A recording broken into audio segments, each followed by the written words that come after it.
Where do you feel in your life right now that you simply don't have enough? You don't have enough time, you don't have enough energy, you don't have enough of the right ideas or maybe the resources. Maybe right now you're looking at someone else's success and you're thinking as you look at their story, Lord, how did they get there? And how did they get started? And what do they have that I do not have? You are not by yourself if you feel like you just don't have what it takes. And the truth is, I want to speak directly about this because that is a lie that if you believe it, then that lie will actually be the thing that stops you from moving forward and moving into what God has for you.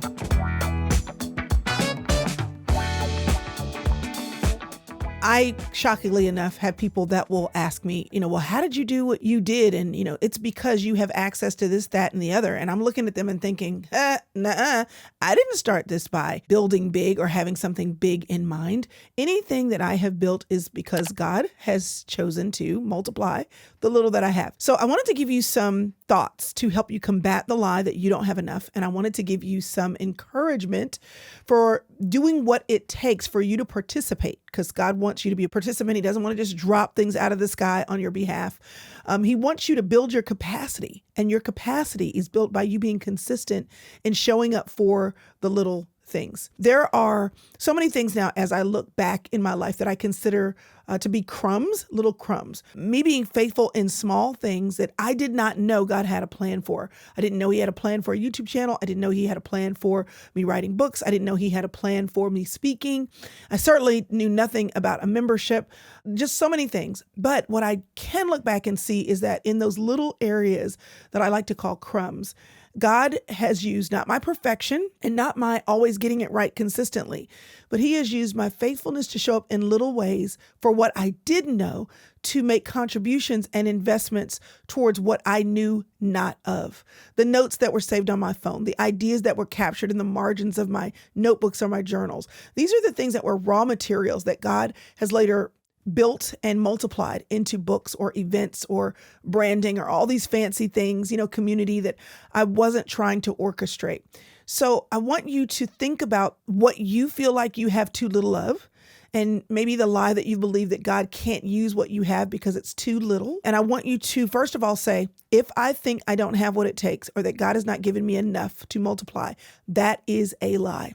So many of the things that I've been able to do in this season of my life were birthed when I was homeschooling 5 kids, working or writing late into the night, breastfeeding while I pecked out blog posts on the keyboard, sharing to an audience that there was no email list. There were all the people that I was going to BCC in my email. There are no little crumbs. There's no such thing. There are only crumbs of your desired ability to show up and use what you have with trust that God can multiply it. So here's the first thing I want you to know. I want you to offer what you have, even if it feels small, because God is never going to ask us for what we don't have. He's always going to show up and ask us for the little we do hold in our hands. Many of us grew up learning in Sunday school about the 5 loaves and the 2 fish from the little boy who simply knew that Jesus wanted to feed the crowds and that there wasn't enough food or money to make that happen. But the boy showed up and he said, listen, all I have is 5 loaves and 2 fish. Do you want to use it? And what we find out in that chapter, John chapter 6, is that there were even leftovers because Jesus took what the little boy had that was little and made much. God also wastes nothing. He doesn't waste the little things. And it doesn't matter if the little things are your efforts. It is what you actually hold in your hands. It could even be your tears or hidden talents that people don't recognize or you don't even think are talents. Your tiny beginnings, none of that God wastes. And all of it, even if it's little, He wants to use. Me showing up in the early days looked like writing blog posts. It looked like teaching at church. It looks like hosting women in my home and writing ideas down in between doing the laundry. This is one of the reasons why it's so important to me that you write things down. It's one of the reasons why I've created journals and notebooks and planners and processes, because I have seen in my own life when I am willing to identify, steward, and treasure and nurture and cultivate the little thing that I have, God is willing to do much with it. but I forget what I have if I don't write it down. If you're like me, your to-do list is a million miles long. There's just always more to do than there is day. So I love checking things off, but let me tell you something, that's a problem. If you check off things on your to-do list without checking on you, you are not living your life well. Listen, you've got to pay attention to your life.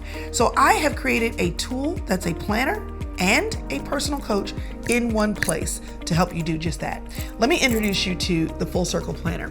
I meet you in these pages every week, at the beginning and the end of every month, and every quarter, at the beginning and the end of the year, to help you make sure that you're checking on you while you're checking things off your list. Because what good is your life if you do all the things, but you're not good? I want you to live a life you love. I want you to own your life, and I want you to pay attention to the life you've been given to live. How can you do that? Check it in on you, and these pages will help. Get your Full Circle Planner today. Before there were conferences and cohorts, there were handwritten notes. There were small emails. There were videos recorded, with my old camcorder in a corner of a living room. Whatever tech expertise I have now is because I've had to figure out everything on my own. The key is not having it all. The key is to start where you are, to use what you have, and to do what you can. That's something that Arthur Ashe said long ago. So you've got to ask yourself, what are your 5 loaves and your 2 fish? The thing that you just have, the thing that you're just holding. It could be a skill that you haven't named, a passion that you've downplayed, a tiny idea that won't go away. It's a feeling that feels too simple, which often, if it's simple to you, it's probably a gift in other people's eyes.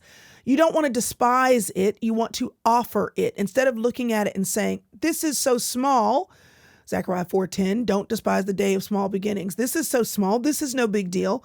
Anybody could do this. That is the language of someone who is not treasuring, cultivating, nurturing their small things. Instead of using your words to downplay what you have, do what the little boy did with the 5 loaves and 2 fish. Simply say, this is what I have, and offer it. You need to understand that faithfulness is a multiplier. So again, going back to the first thing that I said, if you can remember that you offer what you have, even when it's small, trusting that God wastes nothing, then you want to choose to have faith that your offering, coupled with your faithfulness in offering your offering and saying over and over again, here's what I have, God, use it. God will multiply, and he will multiply your consistency, not your grand gestures. When we would go on vacation as kids, my dad wanted to get in the car and drive. I mean, if he could have driven nonstop from Dallas to Maryland where my grandparents lived, I'm telling you, he would have. It's because my mother was like, Tony, we got to get out of the car. Tony, we got to stop for gas. Tony, let's stop and see. Like, there's a billboard over there, and let's go and see the stalactites and the stalagmites and all of that. Or let's go to an amusement park, or let's get off and see this historical thing. My mother made sure that we consistently enjoyed the trip because my dad was into grand gestures. I just want to get in the car and get there. And God is like, no, before you get there, before the big thing or you seeing that I've connected the dots in your life, before you can see from your own experiences that I cause everything to work together, I just want you to enjoy the journey. I want you to enjoy the journey and not get weary of just being along for the ride. Galatians 6:9 says, don't get weary in well-doing. Matthew 25:23, a master said to his slave, good work, you did your job well, but I want you to be my partner. So this picture that we have about God is that he is like, if you will just bring what you have, don't get weary, don't do grand gestures, don't try to make the trip in one fell swoop, because that's how we get distracted and discouraged. We want things to happen immediately and quickly and then one and done. And God is like, no, I have you along for the ride. Enjoy the ride and don't get weary of the ride. Just keep showing up knowing that eventually you'll get there. And also, I want to partner with you and I want to do this with you. I want to enjoy the journey with you. It's not about arrival. It's about along the way, how we grow and change along the way. Back when I had, like 30 people on my email list and they were in my BCC because there was no such thing as an email list provider that I was using. Back when I was hosting small Bible studies in my home, back when I was responding to every email myself one at a time, back when my audience wasn't 1,200 or 12,000, but it was 12 people in folding chairs in my living room or at the church. I can look back now and see, because I had no grand idea of what God would do. I had no thought about 100,000 followers on YouTube. I was just doing the next thing. and doing that consistently as I could in the cracks and crevices of motherhood. And now I can look back and see that consistency, that asking God, like, who do you want me to minister to in this email? What do you want me to say in this email? What am I teaching at this Bible study? Who do you want me to invite into my home for these next 6 weeks? How can I show up with what I have, which often was very flurried and frantic because I had 5 kids? That consistency, even inconsistently because I was mothering 5 kids, that was an act of worship, not of performance. And let me tell you how the enemy will trip you up with not having a lot or having small things. He'll make you think it's about the performance. It's about how you show up, how many people are following you, how many people replied to your email, how many people are on your email list, how many people are in your community. And God is not about that. God is about seeds. He's not about the forest. He's about the cultivation of seeds.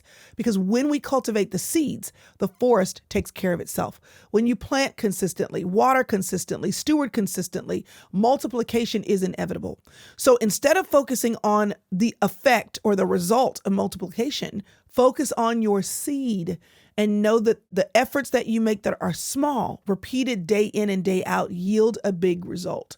Atomic Habits talks about this idea of small changes over time and how they compound. If you improve yourself just 1% a day, the author says, you will be 37 times better in a year. So where do you need to stay faithful, even when you being faithful feels unnoticed, feels small, feels insignificant?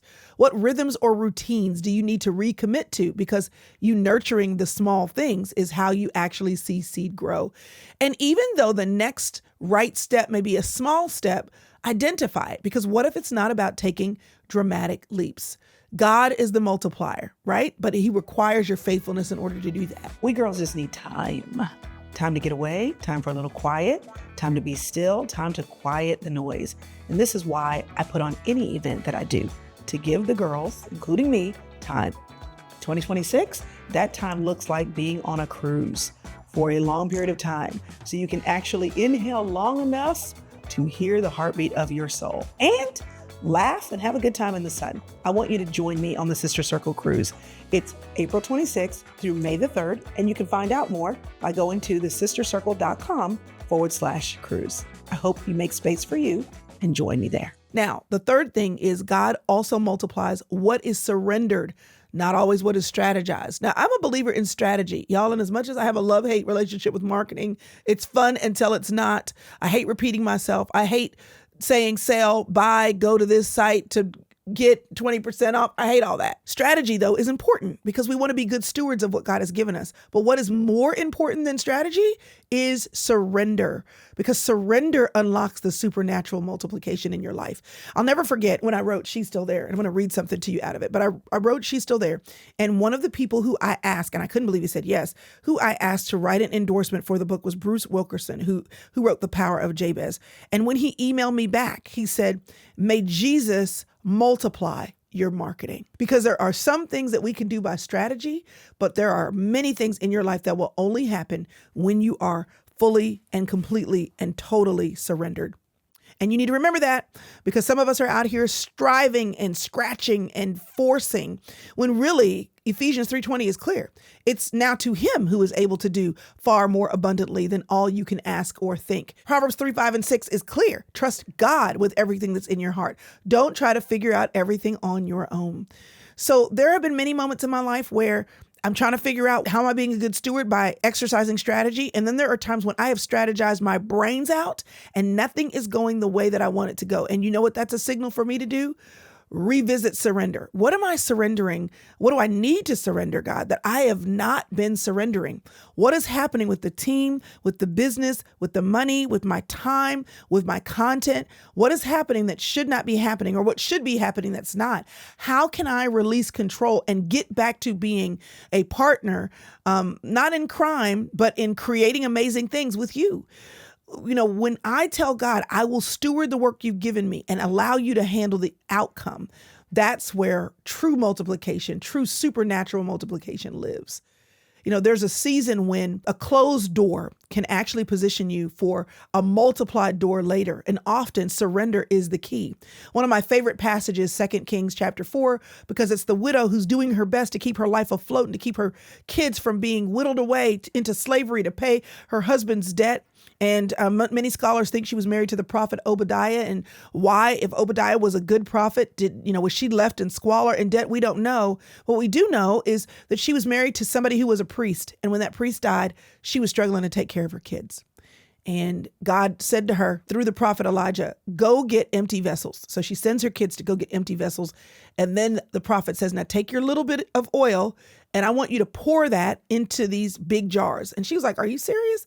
And he was like, yes, because the little that you have, and I always keep a bottle of oil on my desk because I'm, part Kojic. Maybe not this small, but she definitely had a small vial of oil, and that filled all the jars. So much so that she was able to pay off her debt and be able to live on the rest. Why? Because God multiplies supernatural surrender, which normally involves doing something that doesn't quite make sense. Because our surrender creates space for God to do miraculous, unexpected, unseen, never before experienced things. God will fill whatever you make room for.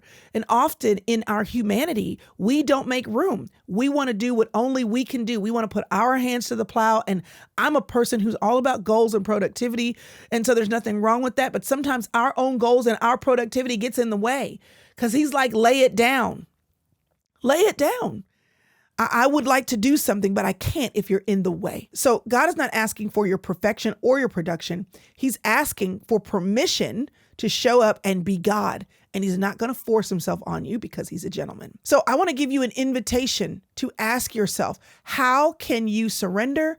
How can you be faithful? And how can you identify the small things and offer all of that to the Lord?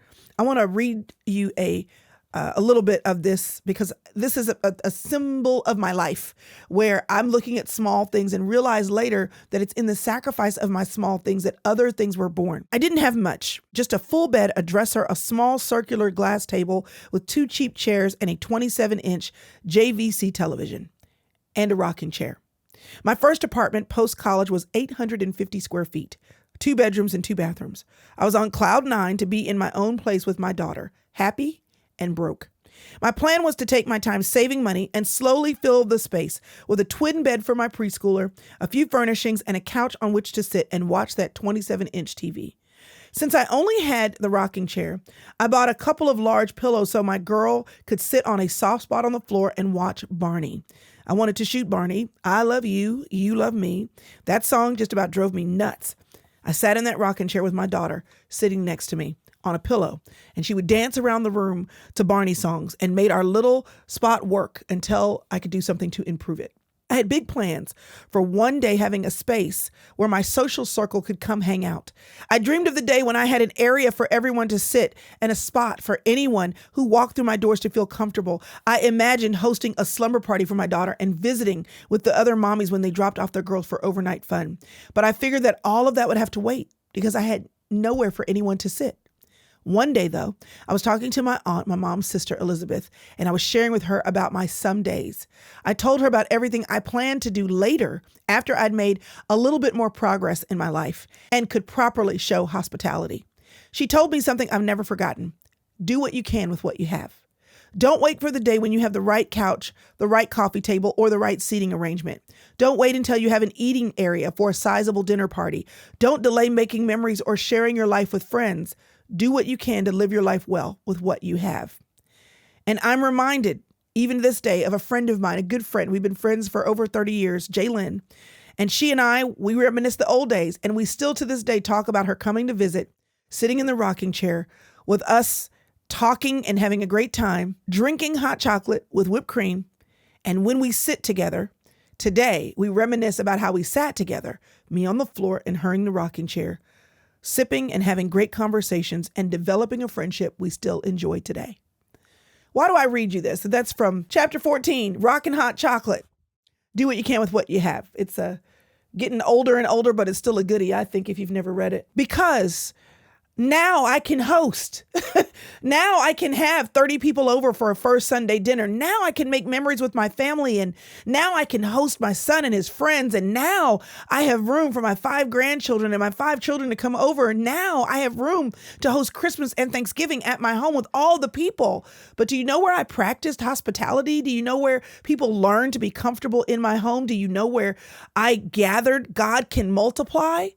From yielding what I had, from being faithful to use what I had, even when what I had was small. That principle has worked in my hospitality.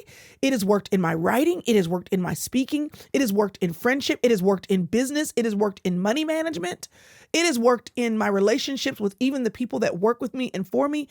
Everything is a branch from either hard lessons learned and then resulting faithfulness, or my decision to cultivate. I love to write because I love to write. And cultivating that small thing is why I had illustrations for a book decades after I'd even thought about some of the things that I put in my journal. So what do you need to remember? You need to remember that God doesn't need you to do the whole thing. He wants you to be faithful with small things. He wants you to pay attention to the small things. And then he wants you to be ready to surrender when he needs to put his hands on it to multiply it. So what are you holding on to too tightly? Or maybe where have you been trying to force things to move forward instead of being surrendered? What outcome do you need to hand back to God today? Because sometimes multiplication doesn't look like money or numbers. Sometimes it's about peace and wisdom and opportunity and clarity and confidence and influence.